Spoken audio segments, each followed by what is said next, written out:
Alright, so this is a quick video on how to set up the endpoints for your servos and then just general radio settings and how to use this truck properly with the GT5 radio. So this is the included radio that comes with the truck. It's the FlySky GT5, and this is a really good radio. It actually has 20 model memory, so you can actually use this for other RCs. And the really cool thing is it has a lot of really nice settings that are on expensive radios. This is just a video on how to set the radio up for your truck to make sure you don't break your servos. So the first thing you want to do is just turn the radio on. It takes 4 AA's. This voltage is the voltage of the AA's. It's not the voltage of the truck. And then here's our model number. So this truck just happens to be model number 4. And the way you use this radio is you use this scroll wheel to select different options. So when you first turn it on, the scroll wheel is just showing you the channel readout. So you can see that channel 1 is moving when I turn the wheel. Channel 2 moves when I turn when I use the throttle. And then if I actually push this in, it's a button as well, so I can push it in, and now you can see up here I've selected model. And then I can rotate the wheel and I can go through all of the different settings. So there's a whole manual for this radio, and there's other YouTube videos that are really good for how to use this radio, but we'll just show you specifics to the monster truck. So the first thing you want to do is just check your endpoints. Before you even run the truck, the very first time you turn it on, you want to check these endpoints. So when I say endpoint, that is also known as EPA, which is just endpoint adjustment. And so basically I'm going to go to this setting on the radio, and then now I need to turn the truck on before I can start making modifications. So I just turn it on with the power switch, and so now you can see the truck is set up. I can steer it. The steering on the truck is working, and then the brakes are working and the throttle servo. So the truck's working the way it should be. And now you can see I can set the endpoints. So the way to do this is you do it each channel at a time. So we're going to start with channel 1. So when I select endpoint, you can see there's a 1 down here. That's my channel. And then the 98 is our value. And LFU, and then if I turn the steering to the right, you can see RBD. This is just left and right. And then it also says steering right here. So we're changing the steering values right now. So this, I just pushed the button once, and now I'm selecting the channel. I can cycle through, go to all the different channels. There's 6 of them, but we just want channel 1, and then I push it again, and now I can make my change. So what I'll do is I actually set this all the way down to like 40 or 50, and then I turn in that direction. You can see I don't get a lot of steering movement right now. It barely turns the wheel. And then what I do is I just slowly keep increasing this number, and you'll see the steering is slowly moving more and more. And I basically I look in here for when the servo saver is about to hit the mount. So I'm turning it more and more and more. And then right here you can see that the servo saver is just barely about to hit the mount, and that's about as far as I want the servos to go. So I'll bring it back to center, and now I do the other side. So you can see the number we ended up with was 109 for the left, and then when I go to the right, it changes to the other value. Right now it's set to 120, which is the max. I'm just gonna, for now, I'll reset it down to a lower number. So now you can see I'm barely turning to the left. I still have that setting for sorry, I'm barely turning to the right, but you can see I still have that setting for the left. So now I'm barely turning to the right, and then I'm just going to slowly increase the number, increase it, and I'm watching right here on the servo saver until I barely hit the mount. And you can see this one actually maxed out at 120, and it's not hitting the mount. So now I have full steering control, and the entire steering range works. And the last thing you do is you just push the button again, so it's flashing. You just push the button one more time, and now it saves that setting. That's really important. If you turn the radio off or something happens, it'll get rid of those numbers you just put in. So you can see that our steering values are actually pretty high here, and the exact numbers change depending on the servos you have. If you upgrade the servos, you're going to want to make sure you redo the endpoints to make sure they're correct. The other thing is there's 4 screws on the servo, and these screws can move the servo horn left and right a little bit, and sometimes you'll have servos that are fighting each other.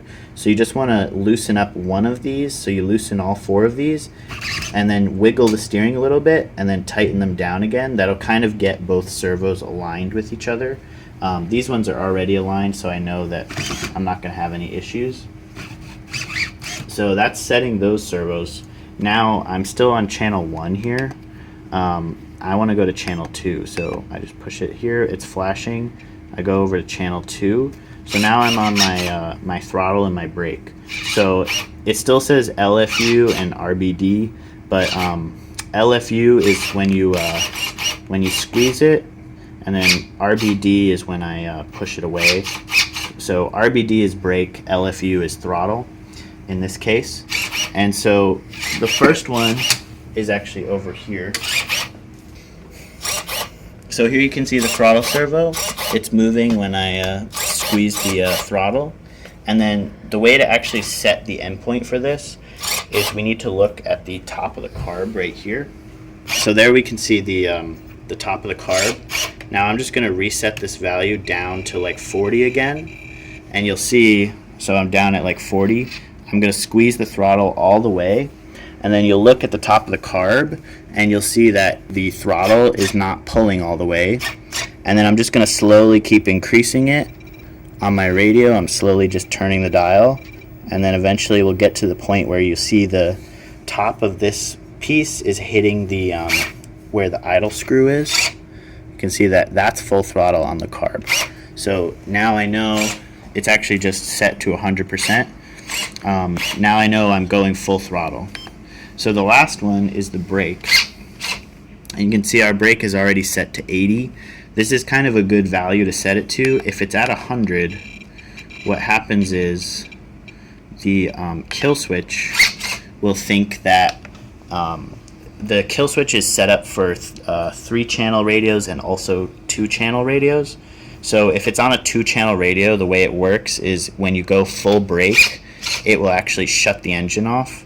So if we look at the kill switch, and I have it set now to green, if I go full brake right now, you can see that it shuts the truck off, and then when I go back to give it throttle, it turns it on again. So if every time you hit the brakes your truck is shutting off, what you basically have to do is go on your radio, and you can see I'm on throttle channel 2. RBD is our brake. It's at 100% right now. If I go down to 80%, now you'll see on the kill switch, even though I'm braking, it stays green. So basically you just need it to be, it's usually around 85% is when it'll stop working, or it'll stop messing the kill switch up. So channel 2, that's how you set it up. The throttle is usually at 100%, and the brake is usually somewhere around 80%. And all that also means is that you might not pull your brakes as much, but the difference between 100% and 80% on the brake servo is not that much, so it'll be totally fine. The last ones to set up would be channel 3. You don't need to do anything with. That's this button right here. Channel 3 is just 100% in either direction. That's fine for the kill switch. And then the last one is channel 4, which is right here. And this one you just set up exactly the same as the others, and that's for the reversing servo. So you can see when I have channel 4 in the middle position, that's right there. So this is the middle position, and then if I push it all the way down, that is now pulling on the reverse cable. So that's channel 4 is pretty much set up out of the box. You don't need to touch it. But steering and throttle are the most important endpoints. So that's how to set up your endpoints. Remember, that was all in the EPA section. The last thing to do would be anything related to trims. So there's a quick buttons here that you can quickly adjust the trim. So if the truck's not going straight, you can see right here it says st.trim, and that's just your steering trim. So if I hit it here, you'll see it's adding some left. And then if I hit it the other way, you'll see it's adding some right. And this is a really minor adjustment, so sometimes you have to really add a bunch to get it to actually correct itself. And this value can be different for every truck. So you kind of on the bench, you want to get it so that it looks like the wheels are straight, and then take it out, drive it around. And if you find you need to make a small adjustment, you can always do that with these buttons.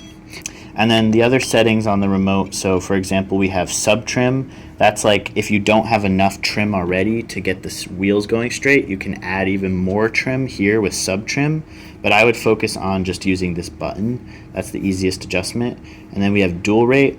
This one you don't need to worry about, but if you want the wheels to turn less without touching the endpoints, you can adjust your dual rate down to like 50%, for example. So if you're doing speed runs and you don't want the steering to move as much, you would change the dual rate. But I'll just leave this at 100. And then we also have Expo. Expo is a little bit of a good idea to add some. So I added a little bit to the steering already. I added 15%. That just changes the curve of the response, and it makes it so that when you're in the middle of the steering, it's a little bit easier to keep the truck going straight. 15% is a good number. You can mess with this to find a setting that you like. The other one is ABS. You want to make sure this is off. ABS will essentially pulse the brake servo the way an ABS system works on a real car, and that really quickly kills the brake servo. So you just want to make sure ABS is off. And then the last one is we have our trims, obviously. The last one would be failsafe. We have a separate video on how to set the failsafe correctly. Our crawling mode, this one you only use if you have rear steer, but if you had rear steer, you can plug the rear steer into channel 4 on the receiver, and then here you just cycle through. There's different modes for the rear steer. So you have normal steering, you have just rear steer, you have crab walking, and then you have the tight steering where it does the front and the back. So you can change that on the remote really quickly. And then the last one is SVC. Some receivers have this. This is the gyro setting. Stability Vehicle Control is I think what it stands for. So SVC is not supported on this receiver, but it is on some receivers, and you can turn that on or off here. We really recommend not using the gyro on this truck because it's so heavy and it puts a lot more strain on the servos, but you can also try it at your own risk and see. It is helpful sometimes if you're on really loose dirt and the truck is sliding around a lot. But this has been a basic video on how to set the endpoints and set your radio up for your truck.